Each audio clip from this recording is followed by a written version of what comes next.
Happy Monday, everybody. It is Monday night, November 11th, and it is 11:11. So I think the rumor is you have to make a wish or something for that. Or that's the time related thing. As a kid, that's what it used to be anyway. So I can tell I'm already going to regret wearing a black shirt because the lighting that I have is going to make the black disappear all the time in the green screen. I don't know why I did this to myself. So good luck to me tonight with that. Happy Monday night and welcome to another SideKick Power Hour, everyone. I am really excited to be here for the second Power Hour of season 4. We have had a very busy year for Sidekick Productions. We talked a little bit about it last week. We met some wonderful people last week, and we're going to meet another wonderful guest in a few moments. But before we do, just a quick catch up for everybody. I know that I talked about last week how we're going to be having some news soon about some of our movies that came out this year. We had A Taste of Youth, our first feature film, and we had The Brooklyn Butcher. And both of those I'm going to have some news for you soon about as far as Blu-rays go and as far as ways you can maybe even screen them from your home. There might be a way to do that very soon. Also, you shouldn't forget that there is a book out that I wrote this year, and that is Homophobius, which you can get a copy of. If you would like to get a copy of it autographed, you can reach out to me, and I'll have a way to get you an autographed copy. But most importantly, it is November 11th, and it is a very different Monday than the last one that we came to for a number of reasons. Lots of things happened last week, and we're not going to talk about those right now because there's a lot of things to focus on, which are more important at the moment. Things that I think will be discovered soon. It's very different. Yeah, this is a very different Monday from last week, and I'd rather than think about all the things that could have been and all the things that will be, we're gonna just for now talk about all the things that scare me, and that's the fun stuff. That's the horror and everything. And we have a wonderful, wonderful person and guest on tonight. He is the editor, one of the editors of Queer Horror, a film guide, and this is an incredible collection of queer films that is basically the go-to for filmmakers and people who want to watch queer horror. So let's, without further ado, bring in our special guest, Sean. Hi. Oh my Hi, gosh. Sean. You're a floating head. I love it. I know. I'm just a discombobulated head that's just like sort of in the darkness and all. I feel like you're like Zombie on Pee Wee's Playhouse. I didn't watch a lot of Pee Wee, but I do know it. So I know the character you're talking about, and that was always a fun character for me. I always like that character and the couch, or the love seat, the Cher- sofa, the Cherry. chair. Yeah. There we Um go. I wonder if I turn this, so up there is a whole, like, it's hard to see from this angle, but it's next to the Green Lantern is the whole, so I guess technically now they're vintage and valuable Pee-wee original Pee-wee action figures. And Oh then my goodness. yeah, and then up, you really can't see it from here, but because it's really like above me. But if you look up in that Well, that's corner, I see Pee Wee right now. Yeah, there's Pee-wee, and then he's sitting next to, which you can't see, Freddy Krueger. They're on a little date up there. that is Uh, like the best couple in the world right there. So they've been, so they're the big dolls, and they're the ones that talk, and I've had them since they originally came out. One of the, if my friends know this about me, that if there's a thing that I love possibly more than horror, it's Pee-wee. Because really, I was the perfect age when Paul Rubens started doing Pee-wee. I saw the HBO special that he did, that sort of introduced him not to the world, because he'd been like doing little guest shots and stuff, but Mhm, the one that really like showed like what a show would be. And sure. gosh, I was I guess a teenager at the time, and so he's been a part of my life. Just, I mean, I could recite the film, just like word for word. And Yeah, he was really, really important, and when Paul Rubens died, like, we have these, like, I guess the word now is parasocial, like, as for our attachment to, celebrities and things like that, but I mean, he was a celebrity that I truly mourned when he died because I just felt like his work, was so important to me and so foundational to, like, who I am. So, yeah, And he so was so yes. gifted. He was such a gifted Oh, performer and creator. yeah, and if you saw him out of Pee-wee persona, you realize that it was a character. Like he Mhm. was a talented, character creator. And if you saw any of the other stuff that he did, like, the first Buffy the Vampire Slayer or the Yes, that I know Batman, him from. right? Batman, that movie Blow, he just over the years was just a character actor that sort of, popped into things, and it was always fun to I never really so I never saw the movie until probably like 7 years ago. It was just not a movie that ever crossed my path, and my mother and father were very almost anti Pee-wee, I guess. Uh, stop. well, because I was of the age basically where the whole thing in the movie theater happened, Mm-hmm. and so my parents were all like, "Oh, you period, oh, you can't do that filthy man and everything." And this is No. the fun of growing up in conservative America, everyone. I'm So sure. Well, you know what's funny about that? I remember, that happening and just feeling sort of devastated about it. And then he sort of faded away. And this is going to be a weird, I mean, we have an hour to fill, right? So I guess if I tell some weird story, it's I'm okay. fascinated because I had no idea this side of you, so I'm already Yeah. excited. But for everybody, just 1 second before you go on, Sean and I have talked a lot recently, but it's all about horror. So I'm really excited to hear about this side of him. So I have another, I mean, less now because I just don't have as much time, but I love reading any celebrity, like trashy autobiography, ghost written, autobiography. And so I read the Annette Funicello ghostwritten autobiography. And it turns out she was like dear friends with Paul Rubens. And in her book, she was a Disney, person from day one and had a lot to lose if she were to like go on the books in support of Paul Rubens. And in the book, she literally went on the books with her support of him after that, saying that it was just ridiculous, that the people made so much of it, and how much she loved working with him on Back to the Beach, that movie, that she and Frankie did.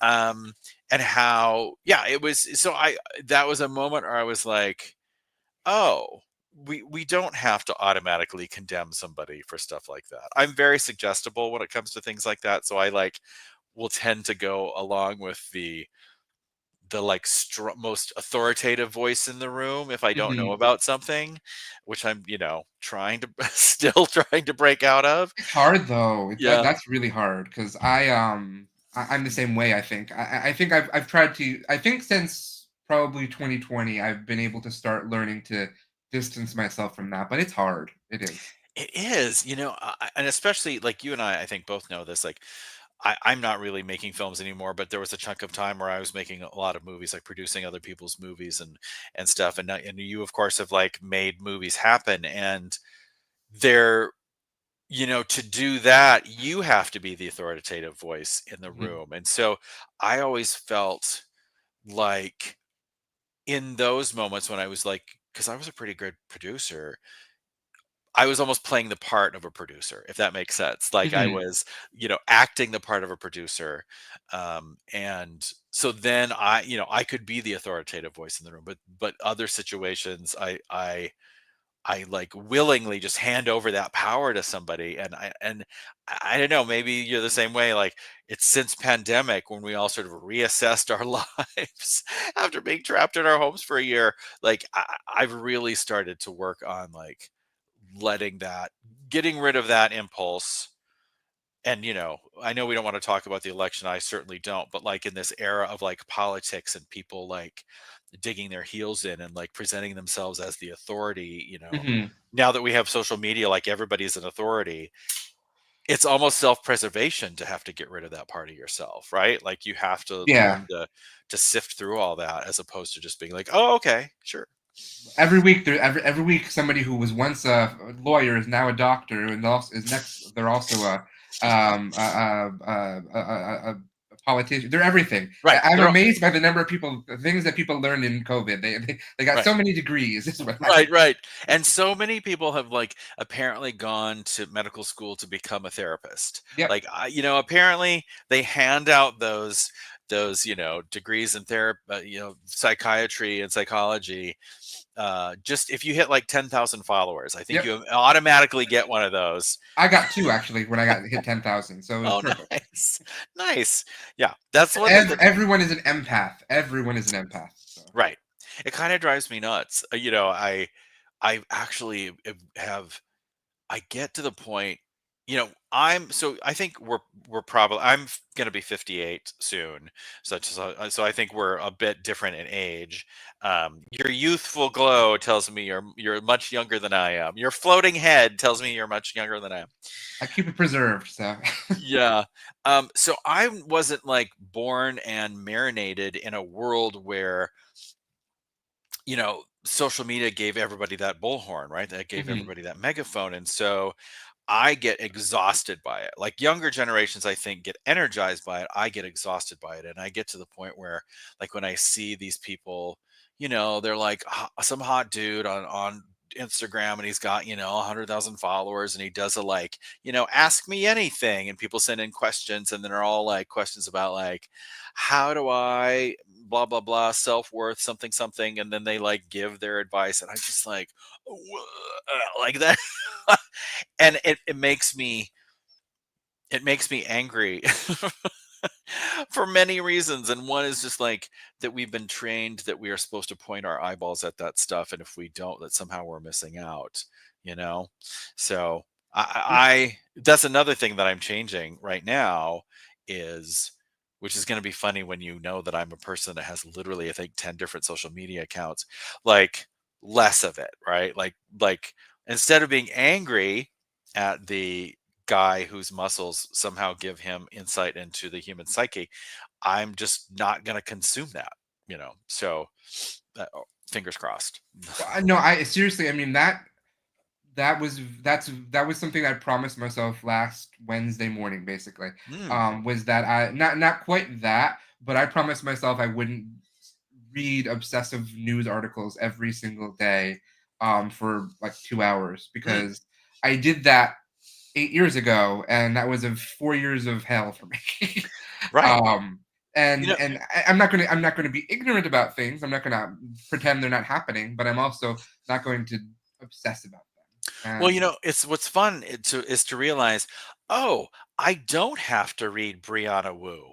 I don't have to read Matt Iglesias. Like I miss nothing by not seeing, the professional talking head who's decided it's their job to have an opinion.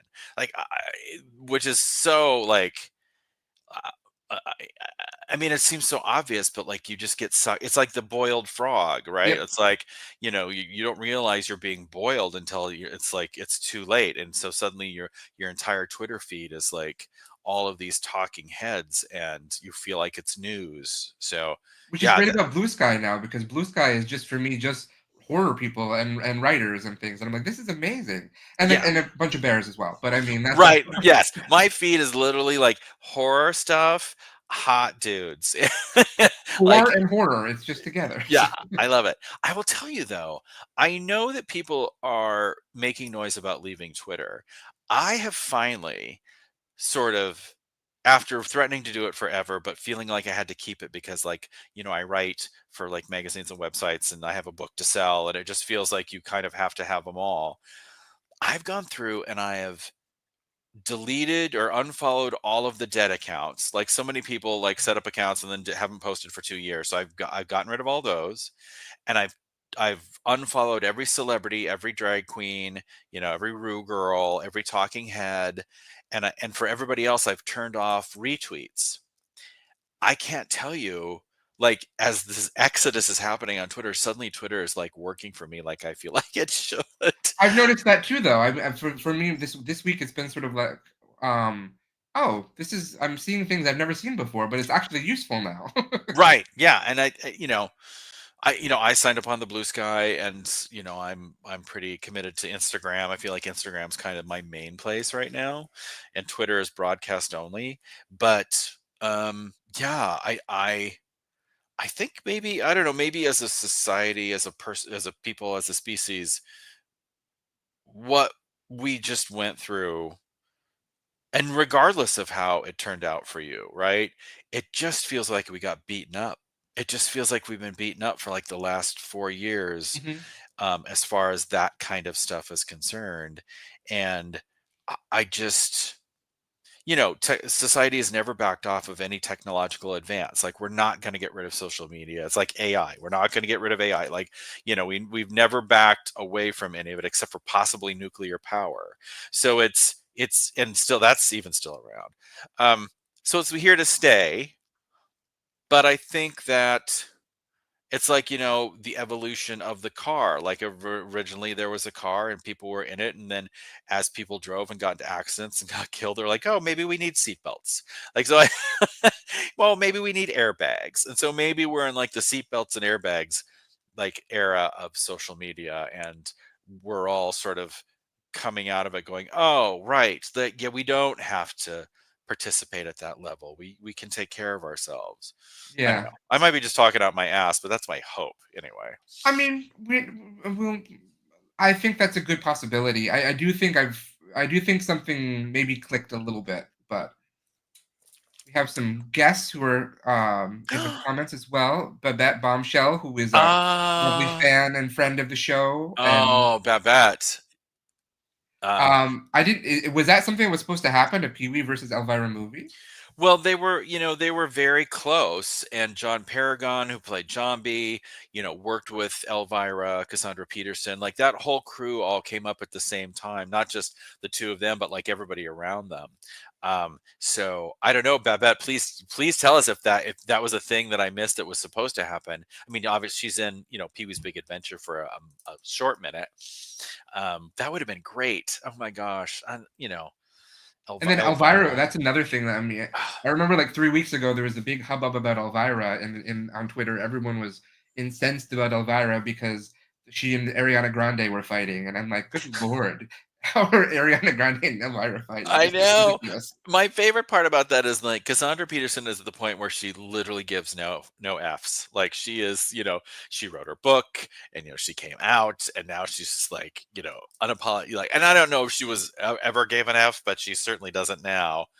And to Ariana Grande's credit, I, I adore that little sprite, and I think she handled it pretty well. She basically was just like, if that happened, I don't remember it, but it would have been terrible to have done it. That's my perception of her apology after Yeah, that. no, I that's how I sort of read it as well. So it was just, but it was just it's just fascinating to see the way that people just react to these things. Like they know them and they're like, oh, how dare you do this to Ariana? It's like, girl, you don't know Ariana.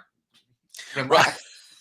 Right. Yes. The people that, well, again, it's that parasocial thing, right? Yeah. Like, did you find during pandemic when we were all trapped in our houses, like, I spent a lot of time on Instagram. Like, I spent a lot of time, like, there's people now that I've been talking to for 4 years that I didn't know before pandemic, and I feel like I know them.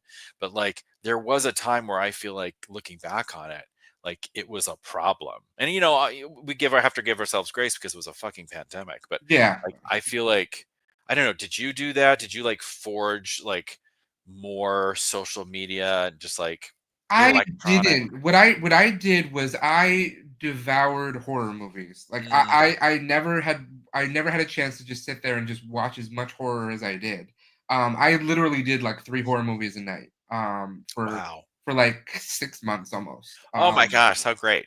It was amazing. I got to some really interesting depths in Amazon Prime when I started running out when I started to run out of things. So I Right. was like, oh, well, this movie could work. Oh, it Yeah. worked, all right. It was a movie. You know who I don't do you know Mark Bessinger? Are I you don't think I do know. he made that gay vampire movie called Bite Marks and a short called Oh, I know of Candy. him. Yeah, yeah, Yeah, yeah. yeah. In fact, it's funny. I'm finishing up his chapter in my next book, and he is that same person. but still, like, he watches 2 or 3 movies a day. I Oh, that's don't amazing. Yeah, it's crazy. You 2 would have a great time chit-chatting at some point. I bet Yeah. I'll have to see if I can get him on the show then. That'll be Yeah. amazing. He's a gay. He's gettable. We're all Oh, well, then gettable. perfect. I mean, we all can. Gays are just easy. We just compliment and then we come anywhere once we say that. Exactly. Is there a camera? Is there a ring light? I'm there. What are we talking about? Human cannibalism in real life? Great. I'm in. Fabulous. I have so much to say about that. Right. Sign me up. Yeah. But Sean, why don't you tell us a little bit about who you are and your background and everything? Sure. Since because you have a wonderful background of work and stuff you've done with your life. So let's hear a little bit about it. How deep? I mean, how far back? Like, I Take us before the beard. No. oh my gosh. That was a while ago. This actually, well, this funny thing is I've had a beard since probably 1996 or 7. It's sort of when I stopped being an actor as a profession. So I was in Mhm. Chicago being an actor, and so I had to keep my face be ready to have a Sure. clean face whenever. But when I moved to Los Angeles and basically put that aside, I was writing and acting at the time. And when I moved to LA, I made the decision to not pursue acting as a job and just do writing. And so then that's when I had a beard. But then this was like a midlife crisis grad school return uh project. As soon as I got in to my MFA program, I was just like, let's just see what happens if I just let it grow. And so that's this. So let's see what I'm trying to hit the high points Are here. you Well, you're from Chicago then, or no, I was born and raised in Montana, uh, okay? Helena, Montana, and and I'm a country mouse who lives a city mouse life because he has to. My if I had my druthers, I would be, in like Missoula, Montana, like the Austin of Montana with my husband. Um, yeah, I grew up there, and I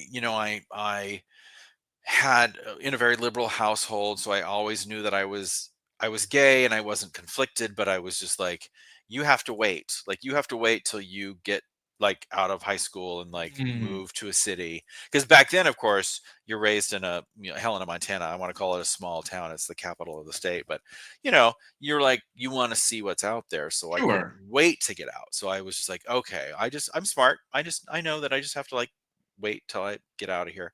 That's what I And did too. So right, like, so I came out right after high school, kind of got forced out, headed off to college to get my BFA in theater, and at the University of Montana in Missoula, Montana, and spent 4 great years doing that.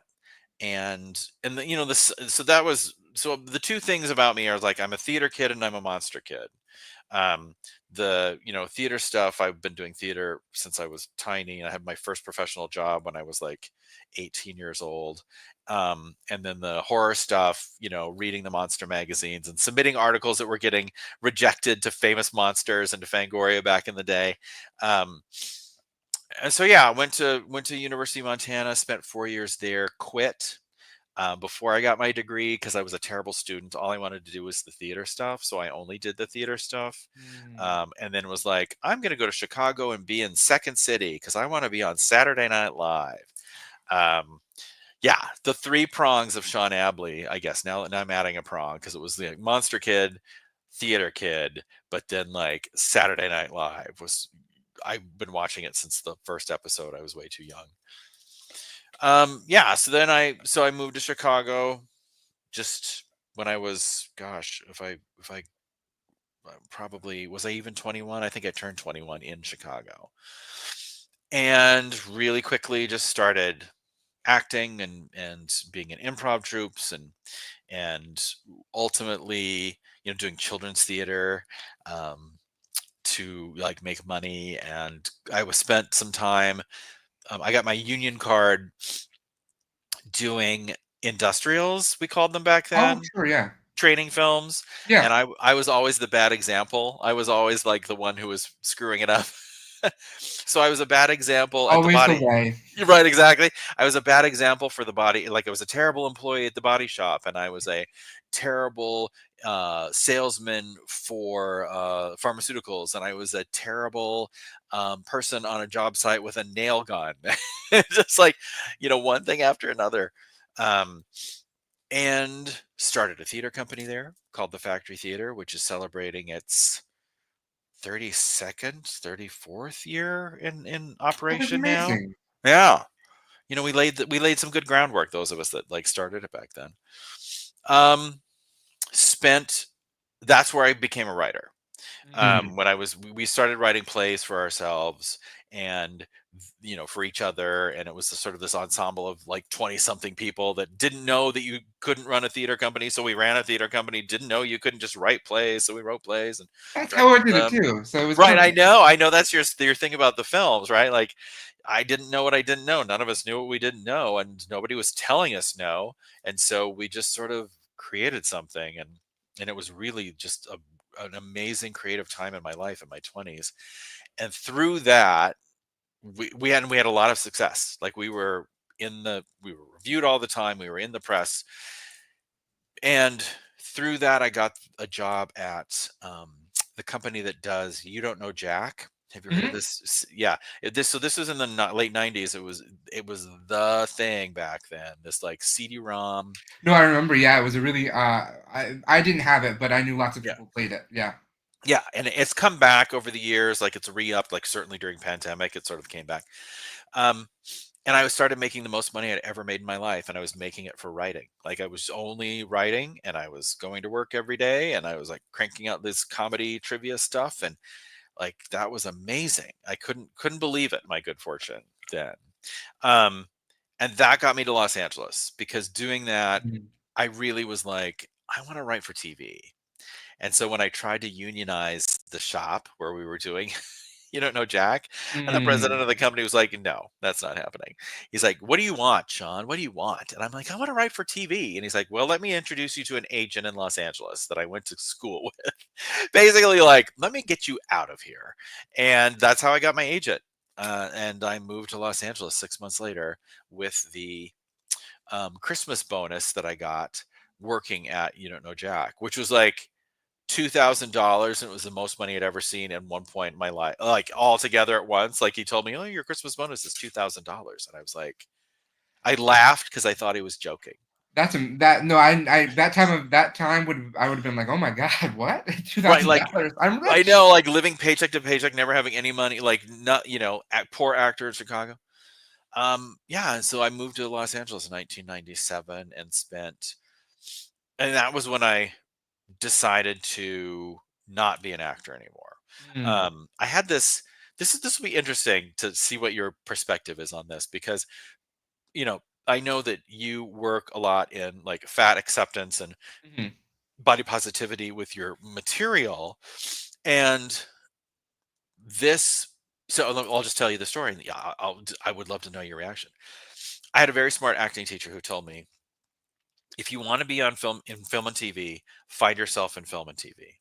Stage acting, they're willing to take chances. They'll put you in a fat suit. They'll do this. They'll put makeup on you, whatever. But in film and TV, they're not there to take chances. They are to cast the person that they want, if that makes Mhm. sense. So find yourself, find what people that look like you are doing, and that's what you're going to be doing.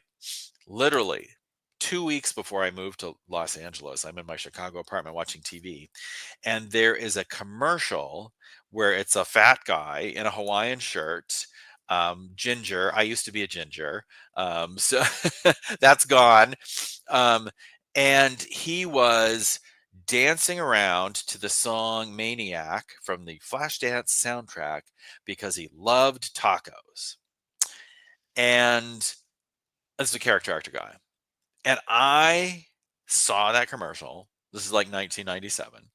And it literally hit me. It's like, I don't want to be the fat guy dancing because he loves tacos. Like, and it's not that I thought I was above that work. I was just like, I don't, I don't want to be in a room where I have to prove to somebody that I want that job with 10 other people who are also trying to prove that they want that job, and then probably not get that job and have to feel like the rejection for not getting a job that I just didn't want. And it just, so so I would love to know your perspective on this because now I'm like I'm me and I'm also a fat guy and I've been one for a long time and I'm totally fine with it. You will find barely clothed pictures of me out there, etc. But at the time, I don't even think it was fat. I think it was just like the what other people had decided character actors like me had to do. Does that make sense? Total. No, my gosh. I know exactly what you're talking about. Well, all throughout high school, I was the old man in theater. Of I was always the course. old. I mean, Right. I had some great parts. I'm not going to complain about them. Yeah. I was often the lead old man, so I'm not complaining about that. But the only time I think I played somebody young was Felix Unger in The Odd Couple, and I wouldn't exactly call him young. So I mean, Right. He was definitely an so old soul, if he was anything very else. old soul.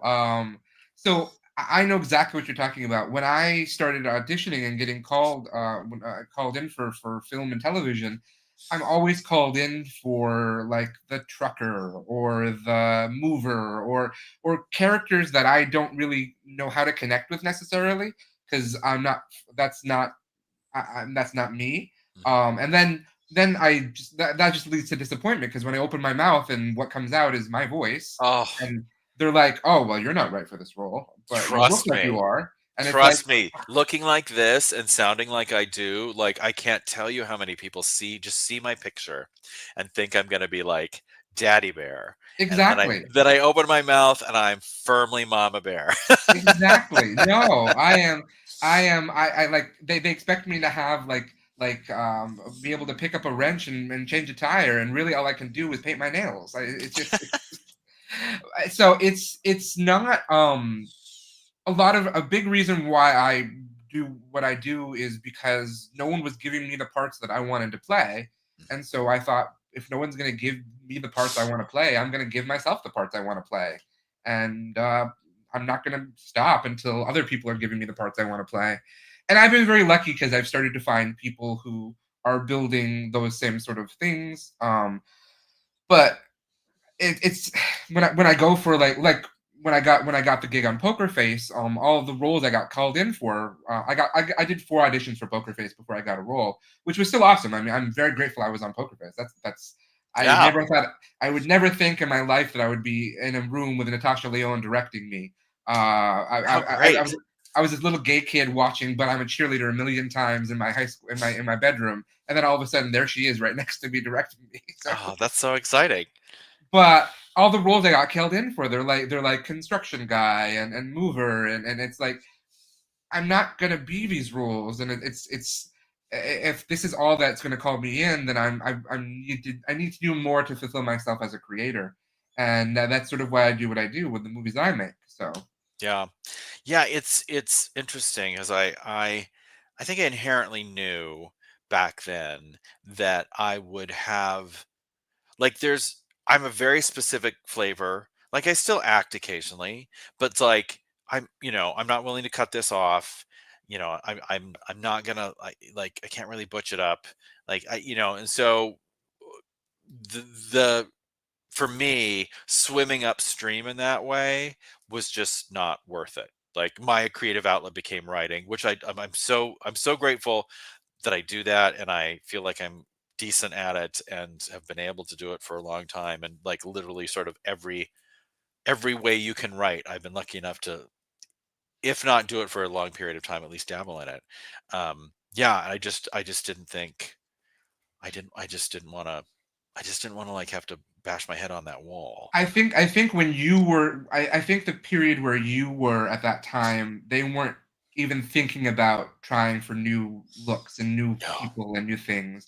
no. I'm lucky in that at least I'm still trying at a time where they're considering. Right.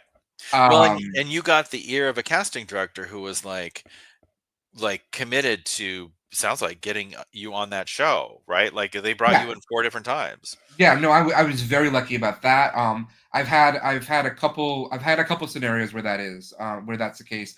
I'm very lucky that I got an agent for a couple years back, and he's been very persistent about getting me auditions, and He believes that I'm a unique flavor that people will want if they just find the right fit for me. So Right. Right. You know, and in the meantime, I think, you're doing the same thing that I did back with the theater. Like, I was in Chicago. Let's just do it for ourselves. Like, well, why wait? What's the point in waiting if you can just do it yourself? And I think, quite frankly, looking at how the world is today and how like things are consumed, things are sold, things are made, like, if you are going to work at a certain level in film and TV, you're going to be doing it yourself, right? Like yeah, the chasm between like micro budget and studios and networks and things like that is growing and growing and growing, and if you don't want to be out of work just waiting for like the top, the top level that just keeps moving further and further from the ground, I think people are just gonna have to do it for themselves, right? well, that's because there is no more low budget or even mid budget pictures. It's either indie or blockbuster. There's nothing in between. I mean, if you remember a couple years back, Netflix was about to do like $150 million rom com with Michael Fassbender. Why does a rom com cost $150 million? Right. You can There's make no reason for that. Yeah, you could make a movie for $1 million that, if people were willing to like work for the back end, or just like it just the technology is available for everybody, Yep. right? Like, once digital and filmmaking came in, and like the cameras, like, if when a camera first comes out, it's like expensive, and sometimes people, but now like Yeah. you can make a movie literally on your iPhone that looks fine. And so, yeah, the waste of that. I wonder. So, I do theater. Like, again, I'm a theater kid. I still do a lot of theater. I got my MFA in playwriting, and so my parallel life is doing theater. And right now, theater is like on life support, and it's because all of these, there's like three levels of theater, right? There's like the big, Broadway commercial, like it's Mhm. up here. Then there's like nonprofit regional, and then there's like storefront. Everything from like amateur to like professional, but like Yeah. 99 seat type theater. Well, Broadway commercial is actually doing okay right now because they've raised their ticket prices, and so they're courting the rich people. But for the moment, that's working.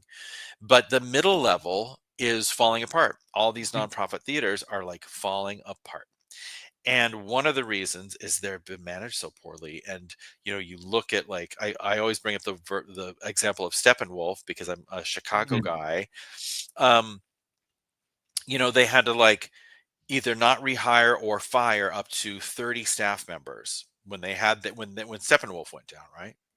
But they still had their season. And so this is a company that can lose 30 people and still have a season, which tells me that they had 30 too many people, Yeah.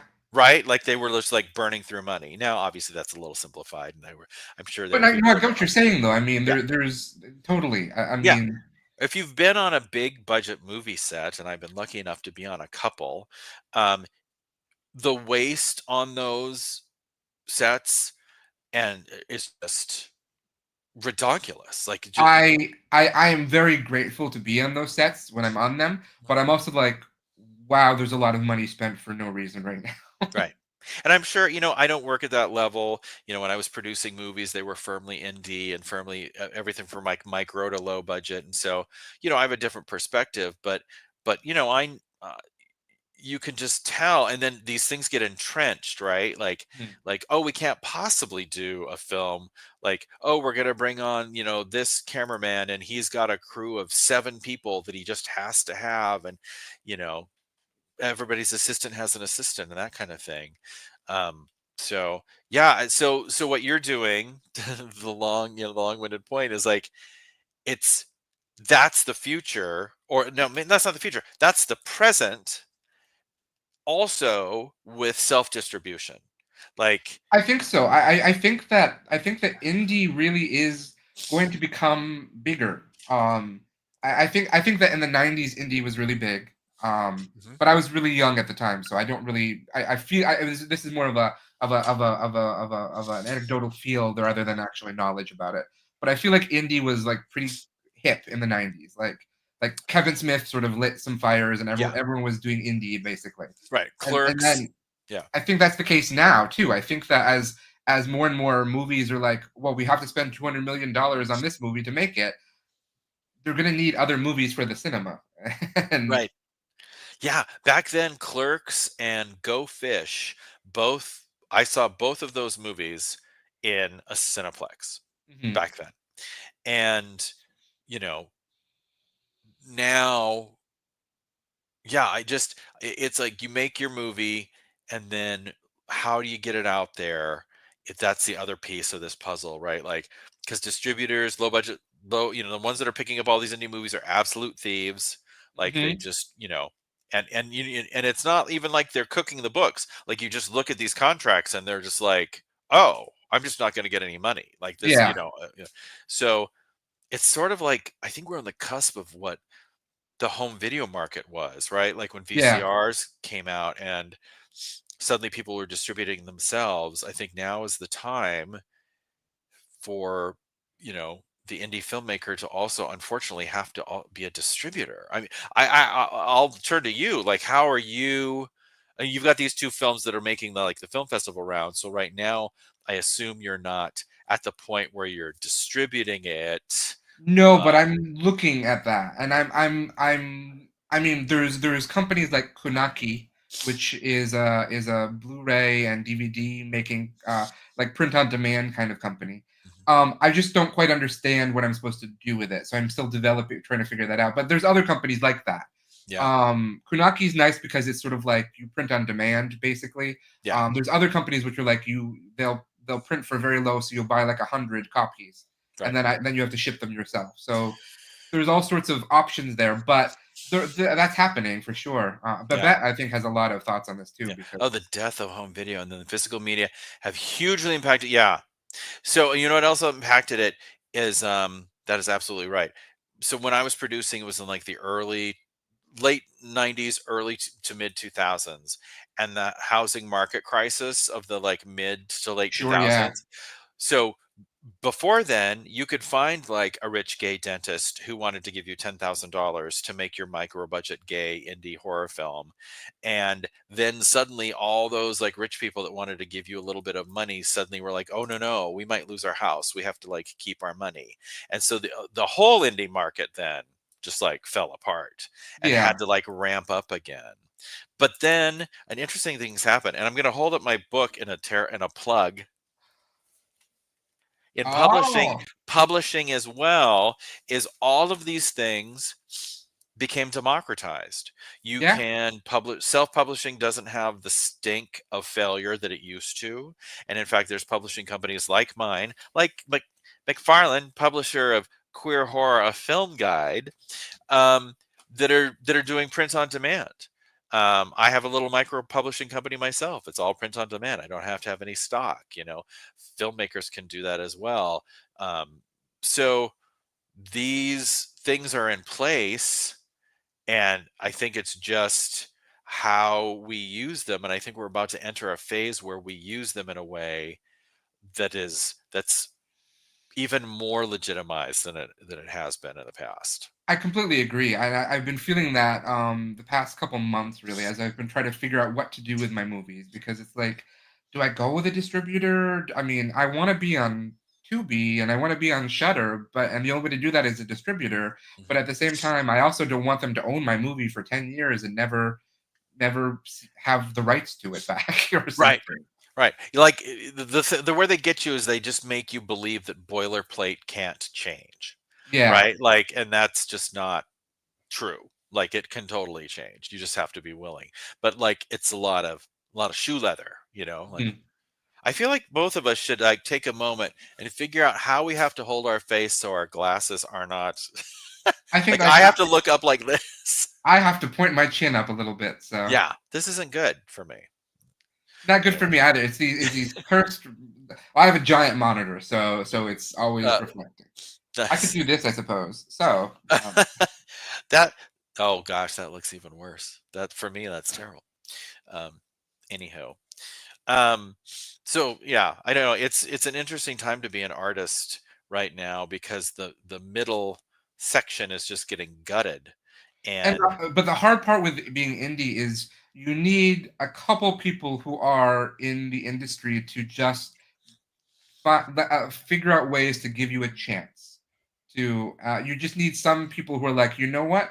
I'm not opposed to spotlighting indies or giving indies a focus, and you need that in the industry. And there's not enough people who are doing that. I do think that one of the magazines that you write for does do that actually. yeah, I think that Fangoria, yeah, Fangoria does that really well. yeah, they've been really good. They've let me write about like old gay horror pornos and super indie stuff. I got to do the piece on the on Saint Drogo with the Which monster was makeup awesome. guys. I never would have thought that there'd be a Saint Drogo article in Fangoria. That was so cool. Yeah, And I loved to be able to do that. And this book, Queer Horror Film Guide, uh, there's almost 1,000. I love it. Um, my arms are getting tired from holding up this giant book so many it's so times. heavy. It's Yeah, it is almost 500 pages long. it's a Um, very big book. So but we scoured the landscape, and we've got like teeny tiny films, we've got shorts in here and micro budget and things that like we had to find. Like I'm really good at like the corners of the internet now. Like you talked about like that Amazon, like watching three movies. Like I have gotten so good at like digging up triple illegal Russian you know torrents of a movie from 20 years ago, to like put this book together. But some of them are it's hard to find though. Some of them one of your movies I think is hard to find. yeah, which I'm actually Rocket, I kind of think. Socket is a little Rocket. hard to find, but I'm actually kind of glad because quite frankly, we signed with a distribution company, TLA, I'll say them, TLA Video, who Oh, I know like them. I've heard of them. Yeah. like they were good at the beginning and then they changed hands and then we stopped getting paid and then they stopped taking our phone calls and then they would like closed down one shell company and opened another, and we had to chase them. And finally we got money when I went to Twitter.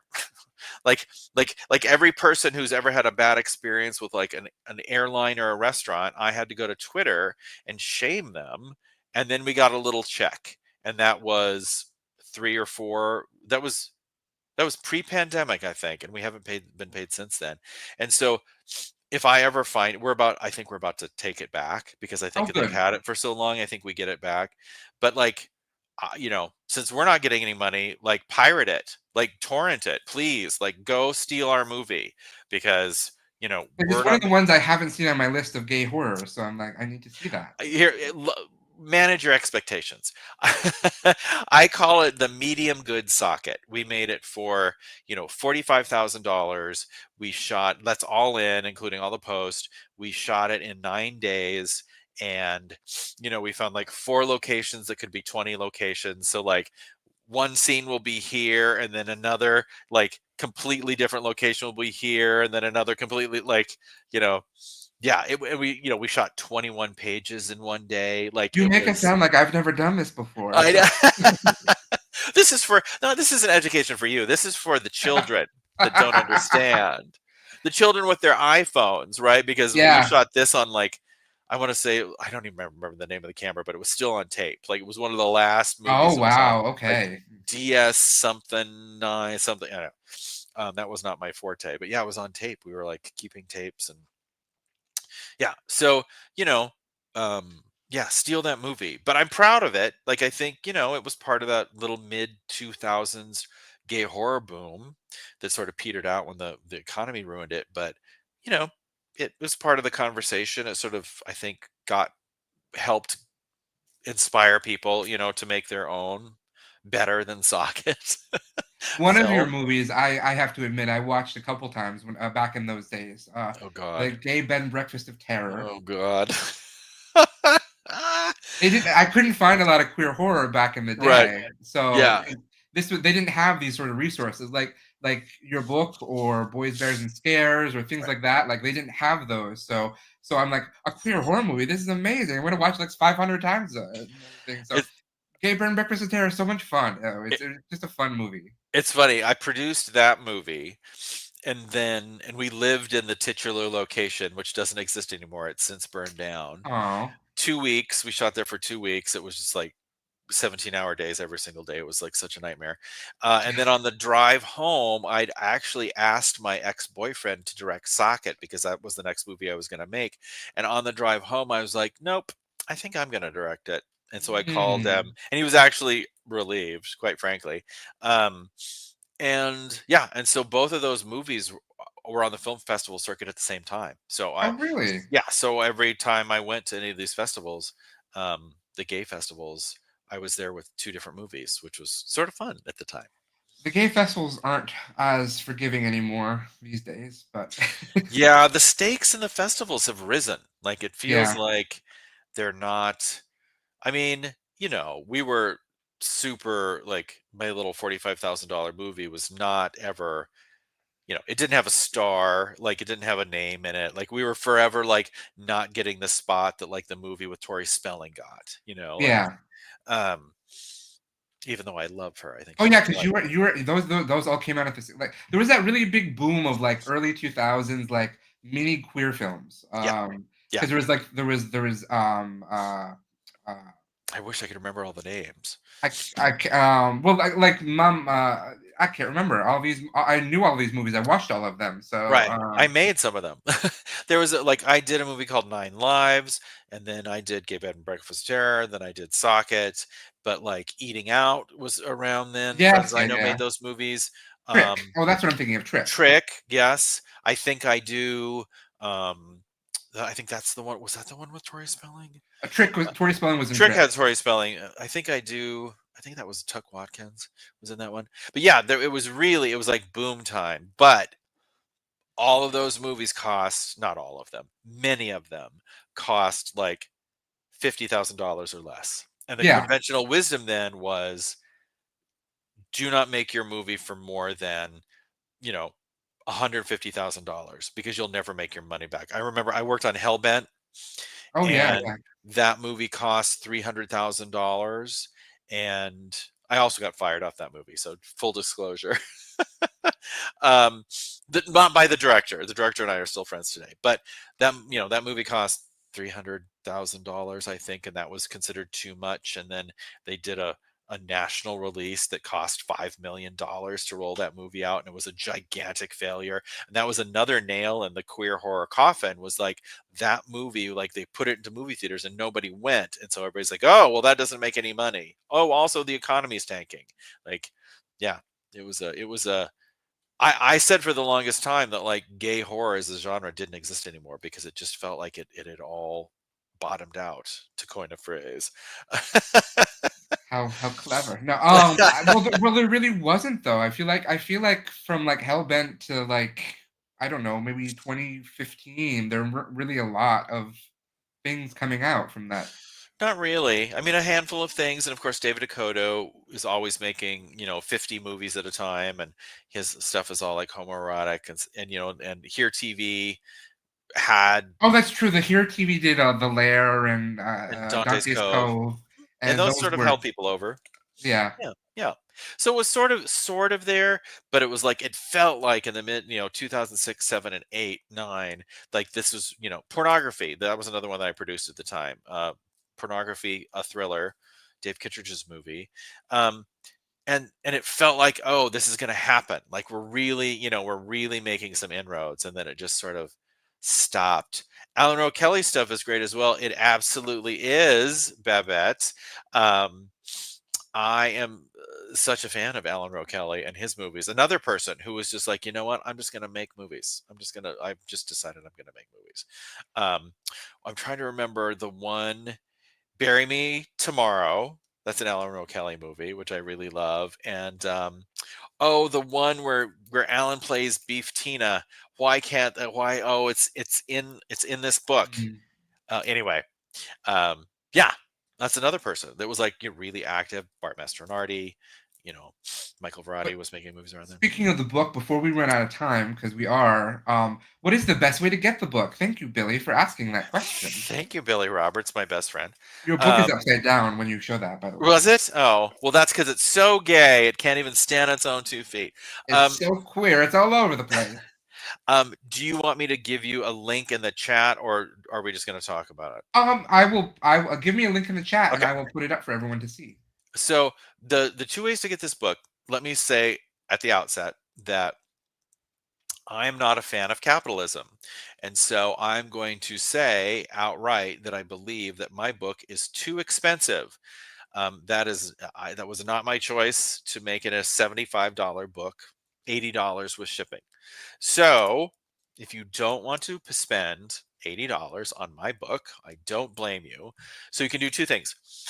Reach out to me. So that's where you can get the book from the publisher. Don't go to Amazon. We don't like Amazon anymore.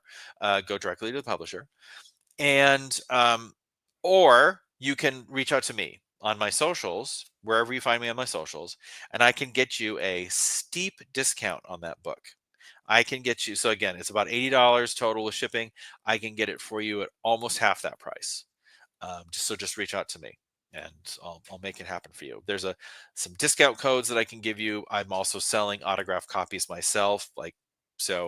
Um, yes. You can You also can follow Sean on his Yeah. adventures on his Patreon. Yes. That's my next book. My next book is, so now I and Tyler, my co-editor, and all the writers, the 6 other writers of this book, this is all the content, this is all the films. The next one is going to be the filmmakers. So I'm working on my next book, which is LGBTQ filmmakers working in horror, and that's all happening on my Patreon now, and eventually it will be a book. But you don't have to go to my Patreon to get a hold of me. I'm Gay of the Dead on almost all the socials, so just find me.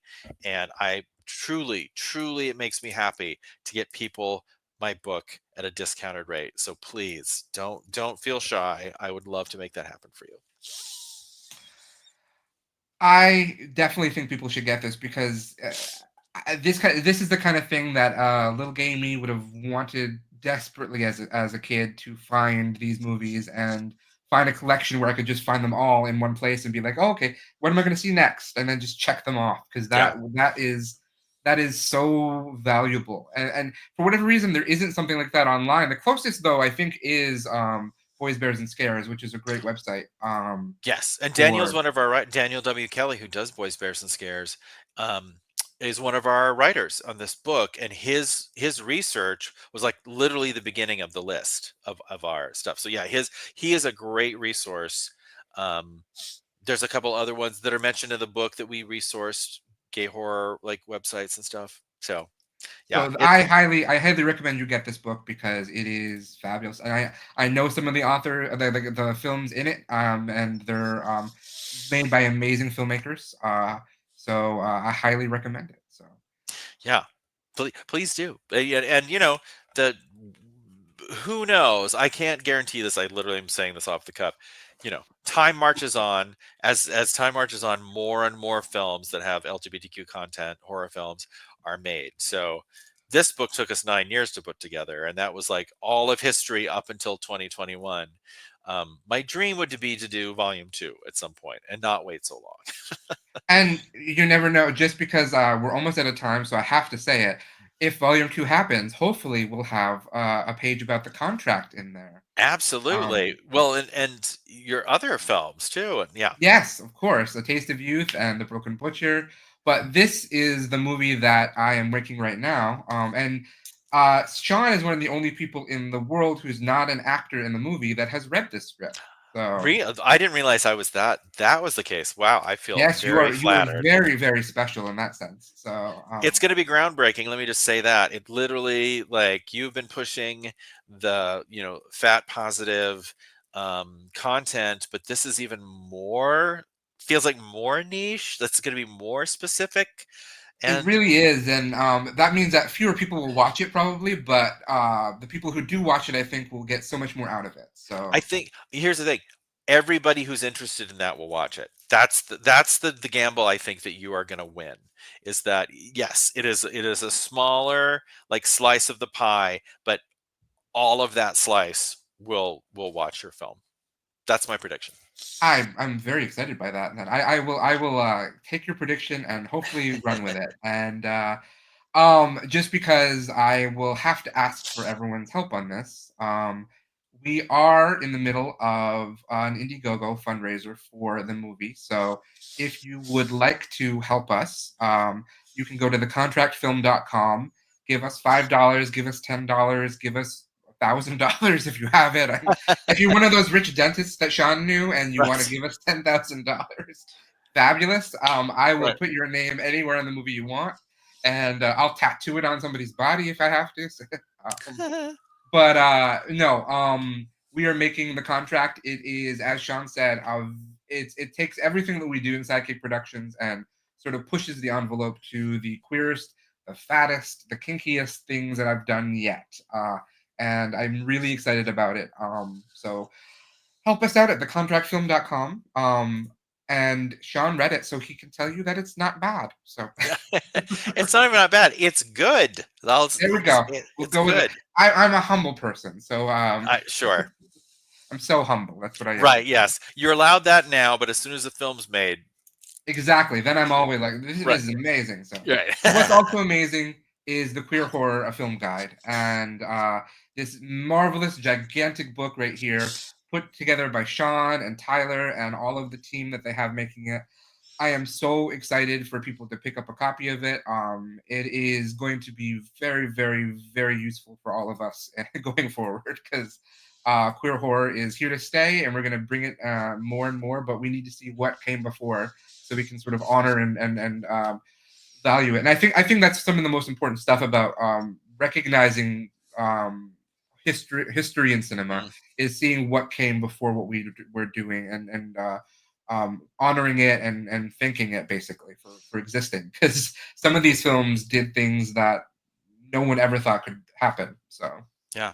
I mean, if you think about it, really every film in this book up until about the year 2000 is terrible representation, right? Like true. it wasn't until we really started, except for some earlier pornography, most every time we appeared on screen was problematic representation. And it's since then, it's people like you and all those filmmakers that we were just talking about that are like would fill the next volume with just like, maybe not every film will be amazing, but at least that will be thoughtful. Yeah, absolutely. um oh, Sean, I could go on talking all night. I had so much fun talking to you, and I really enjoyed it. Yeah, So I love to talk. So if anybody wants me to talk, just reach out. I love to talk. we'll have to have you back at some point to talk about your other movies that you've made and everything, and your plays. We never got to really delve into the fact that I also started as a playwright. So, and I That's worked right. I'd I worked in the forgotten theater. that. So, Yes. um, Oh my gosh, we have to do a theater version of this. I'll have to bring you back just Theater for kid. theater because you have such a wide range of theater that you do, and you're always. I mean, you have a retreat that you do in the summer, or no, not in the summer, but hopefully not in the summer. It's No, it's in Palm Springs. It's in April and October. We yeah, actually do it twice a year. yeah, not in Yeah. the hottest times of the year, the cooler times of the year. So Yeah, it's Palm Springs. The planet's on fire, so it's only, we I've stay never been to inside. Palm Springs. I'm a poor little white Oh, boy, so from the mountains. So you must. You must. It's so good.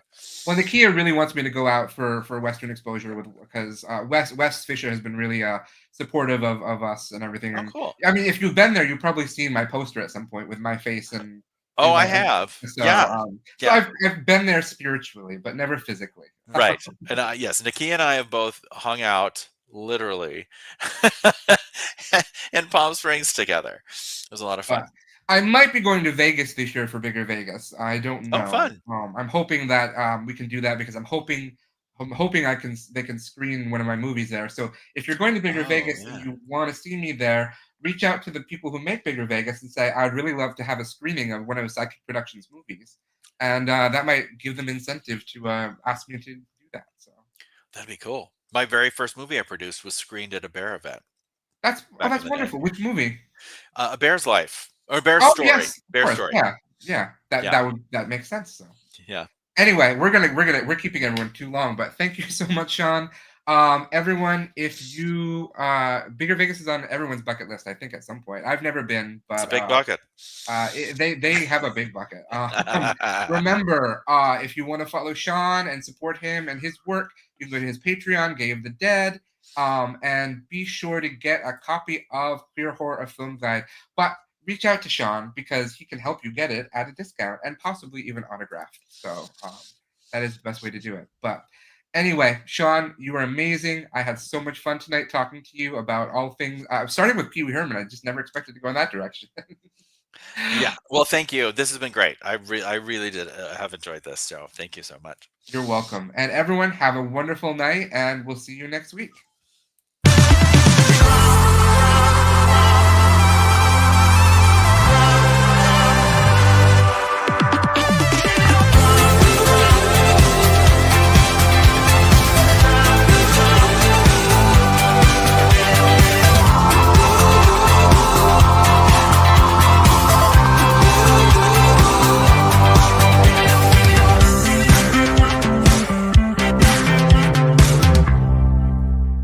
And that's the tea.